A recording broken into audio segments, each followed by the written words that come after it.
আপনার নদী দখল, খাল দখল এবং এর থেকে পরিত্রাণের উপায়টা। আপনারা জানেন যে আমাদের সাথে ভারতের অভিন্ন প্রায় 54টি নদী আছে এবং 54টি নদীতে ভারত একাধিক বাঁধ দিয়ে শুকনা মৌসুমে আমাদেরকে আপনার চালিয়ে মারে এবং বর্ষা মৌসুমে ডুবিয়ে মারে। স্বাধীনতার এই ৫৩ বছর পর্যন্ত প্রায় ৪০টি বছর ভারতের পাচার এবং সেবাদাস সরকারের ক্ষমতায় থাকার কারণে আমরা ভারতকে শুধু দিয়েই গেছি, ভারত থেকে আমরা কিছু আদায় করতে পারিনি।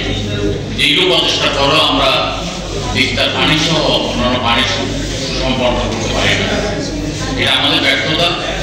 এখন আমাদের তত্ত্বাবধায়ক সরকার ক্ষমতায় এসেছে, আমরা ব্যক্তিগতভাবে আমরা মনে করি ভারতের উপমহাদেশের আশেপাশে যে কয়টি দেশ আছে প্রত্যেকটি দেশেই ভারতের ঔদ্ধত্যপূর্ণ আচরণ এবং দাদাগিরির জন্য ভারত বিরোধী একটা প্রচন্ড মনোভাব। নেপালে একবার সীমান্তে একজনকে হত্যা করার পরে সমস্ত নেপাল এখনোই উত্তর হয়েছে যে ভারতের পক্ষ থেকে ক্ষমা চাইতে হয়েছে। আপনার মালদ্বীপের মতো ১.৫ লাখ লোকের আবাস ভূমি, সে আবাস ভূমির লোকজন ভারতের সাথে চোখে চোখ রেখে কথা বলে, চোখ রাঙিয়ে কথা বলে। আমরাও চাই, আমরা ভারতকে যে ছাড় দিয়েছি আমরা ছাড় দেবো না, আমরা ভারতের সাথে চোখে চোখ রেখে চোখ রাঙিয়ে কথা বলে আমাদের ন্যায্য হিস্যা আদায় করতে চাই। আর কি কথা, যে কয়েকদিন আগে নদী কমিশনের চেয়ারম্যান নদী দখলের বিষয়ে একজন মন্ত্রীর দিকে আঙুল তাকিয়ে আঙুল উঠিয়ে কথা বলার প্রেক্ষিতে অল্প কয়েকদিনের মধ্যেই তাকে সরে যেতে হয়েছে। তাহলে এই দখলদারের পিছনে যেমন রাজনৈতিক কারণ আছে, আর রাজনৈতিক দুর্বৃত্তরা এটার সাথে জড়িত, রাজনৈতিক দুর্বৃত্তরা এটার সাথে জড়িত এবং রাজনৈতিক দুর্বৃত্তদের কোনো দল নেই। যারা যখন যে দল ক্ষমতায় সেই দলকে ব্যবহার করে তাদের দুর্বৃত্ত কায়েম করে রাখে।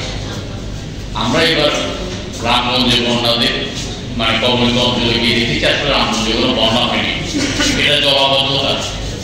এই জলাবদ্ধতার কারণেই সেই ৪৫ বা ৪৪ বছর আগে শহীদ রাষ্ট্রপতি জিয়া রহমান যখন দ্বিতীয় বিপ্লবে ডাক দিয়েছেন খাল খননের, তার কথাটা বারবার মনে পড়েছে। রামগঞ্জে আনাচে কানাচে ঘুরে দেখেছি যে খালগুলোকে কি প্রচন্ড নির্মমভাবে দখল করা হয়েছে, মানে এত বাজেভাবে এত দৃষ্টিকটুভাবে দখল করা হয়েছে, মনে হচ্ছে যে আমরা দেখেও না দেখার ভান করছি। এটার জন্য যারা দায়ী সেটা হলো যে দেশে আইনের শাসন এবং সুশাসন না থাকার কারণে। যদি দেশে আইনের শাসন থাকতো এবং সুশাসন থাকতো তাহলে দখলবাজরা দিনের পর দিন এটা দখল করতে পারতো না। চোখের সামনে যারা দখলবাজ দুর্নীতিবাজ তারা তো দখল করবেই, কিন্তু প্রশাসন কি করেছে, যাদেরকে আমরা আমাদের ট্যাক্সের টাকা দিয়ে পালি তারা শুধু লুণ্ঠনই করেছে এবং সরকারের পা কেটেছে। তারা কিন্তু জনগণের পক্ষে থাকেনি, এই দখল মুক্ত করানোর পদক্ষেপ নেয়নি। আজকে সময় এসছে এটা প্রমাণ করার জন্য। টকশোতে লম্বা লম্বা কথা বলা যায়, কিন্তু দায়িত্ব পাওয়ার পরে দায়িত্ব পালনে কতটা মানে নিজের যোগ্যতা প্রদর্শন করা যায় সেটা প্রদর্শন করার মানে উপদেষ্টার সামনে সুবর্ণ সুযোগ হয়েছে। যে উপদেষ্টা পরিবেশ নিয়ে, নদী দখল নিয়ে, খাল দখল নিয়ে দীর্ঘদিন যাবত কথা বলে টকশো করে আজকে উপদেষ্টার পদে এসেছেন ছাত্র জনতা রক্তাক্ত গণঅভ্যুত্থানে, আমরা তার থেকে কথা শুনতে আর চাই না। কথা আপনি অনেক বলেছেন, কাজ করে দেখেন। কিছু খাল উদ্ধার করেন, কিছু নদী উদ্ধার করেন, নদী দখলদারের প্রতি আপনি কঠোর থেকে কঠোর মনোভাব গ্রহণ করেন। যেহেতু কোনো রাজনৈতিক দল এই মুহূর্তে এই ব্যাপারে কথা বলবে না বলে আমরা কথা দেখছি, সেহেতু আপনারা আপনাদের ক্ষমতা প্রয়োগ করেন। রামগঞ্জে আনাচে কানাচে গিয়ে দেখেছি ছোটবেলার যে বিশাল বিশাল খাল সেগুলো শুরু হতে হতে একেবারে বিলীন হয়ে গেছে এবং এইভাবে চলতে থাকা এবং বিলীন হয়ে যাবে। এটা একটা ইচ্ছাতন্ত্রের দেশ পরিণত হয়েছে, এটা একটা পারিবারিক তন্ত্রের দেশ পরিণত হয়েছে, এটা একটা দুর্বৃত্তদের দেশে পরিণত হয়েছে। যে দুর্বৃত্ত চেয়েছে যেখানে দখল করার সেখানে দখল করেছে, যে দুর্বৃত্ত চেয়েছে যেখানে পান দেওয়ার মাঠ চাষ করার সেখানে করেছে, যে দুর্বৃত্ত চেয়েছে সেখানে বাড়ি তোলার। আমি মানে খুবই আশ্চর্য হয়ে গেছি যে মানে বসত বাড়ি পর্যন্ত খালের উপরে, মানে এটা কি দেখার কেউ নেই, কোনো বিবেক নাই। আমরা এতই একটা প্রজাতি, মানে আমরা যখন বিদেশে যাই আমরা থুতু ফেলতে দরকার চিন্তা করি। আমরা যখন বিদেশে যাই তখন আমরা গাড়ি ড্রাইভ করার ব্যাপারে আমরা কত কঠিনভাবে মানে চিন্তা করি। আমাদের 12 পয়েন্টের মধ্যে 2 পয়েন্ট কাটা গেলে, 4 পয়েন্ট কাটা গেলে 12 টাকা গেল লাইফ এক্সটেন্ড। আমরা বিদেশে গেলে অত্যন্ত সুশৃঙ্খল থাকি, কারণ সেখানে আইনি শাসন আছে। আর এখানে এসে আমরা বেপরোয়া প্রদর্শন করি, কারণ এখানে আইনি শাসনটা নেই। আমরা আইনের শাসনটা প্রতিষ্ঠা করতে চাই।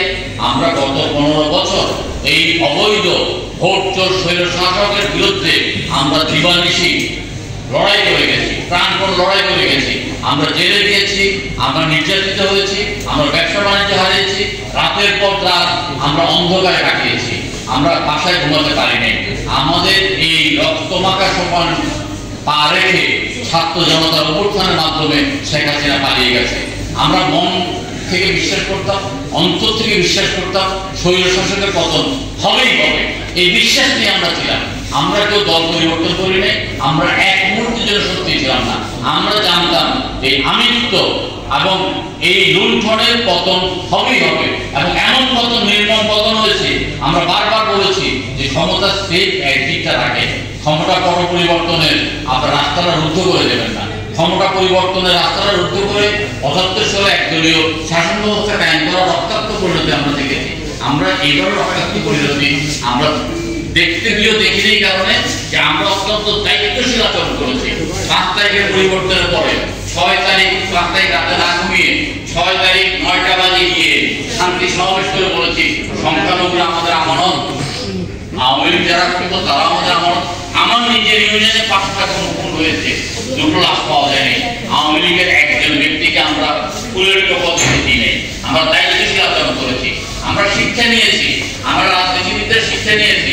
৭৫ বছর বয়সে সালমান রহমান যখন গাড়ি কামিয়ে পালিয়ে যায়, তখন আমরা মনে করি যে আমাদের শিক্ষার অনেক কিছুই আছে।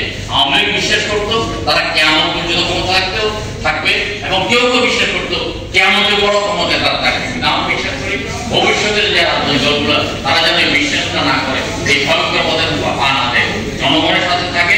এবং সর্বোপরি আজকে যে সাবজেক্ট, এই সাবজেক্ট নিয়ে আমি কথা আবার বলছি, এটা দায়িত্ব জনগণের যে সরকারের বেশি, আমাদের বেতনভুক্ত কর্মচারী কর্মকর্তাদের বেশি, তারাই এই দায়িত্বটা পালন করবে। এখন যে উপদেষ্টা, সেই উপদেষ্টার দায়িত্ব সবচেয়ে বেশি।